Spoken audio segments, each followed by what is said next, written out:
اللغة الأمازيغية تُكتب باستخدام أبجدية تيفيناغ، وهي أبجدية قديمة تعتبر جزء من الهوية الثقافية الأمازيغية.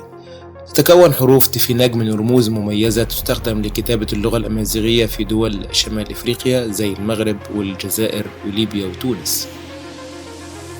عدد حروف اللغة الأمازيغية حوالي 33 حرف أساسي.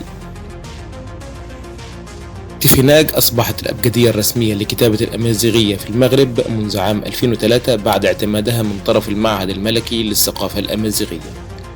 تستخدم أيضا في التعليم والإعلام.